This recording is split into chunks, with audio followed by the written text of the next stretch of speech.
Hi everybody, David Haig with MAXHUB here on the show floor at Ignite 2024. With MAXHUB, we're excited to talk about several new products that we're showing. MAXHUB is uniquely poised at the intersection of UC and display technology, and to showcase some of the UC products, we have our new XCore Pro that we're showing today.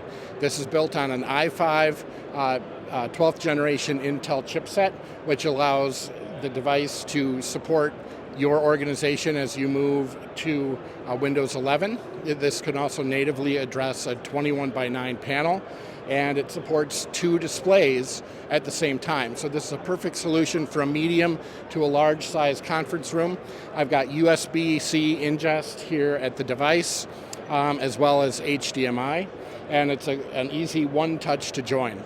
We enjoy second page room controls here as well, so we can control the shades and the lighting and other aspects of the room, all from the touch panel, which is bright and nice sized and easy to see and easy to use. For more information, please visit our website at maxhub.com, and we'll be more than happy to answer any questions for you. Thanks.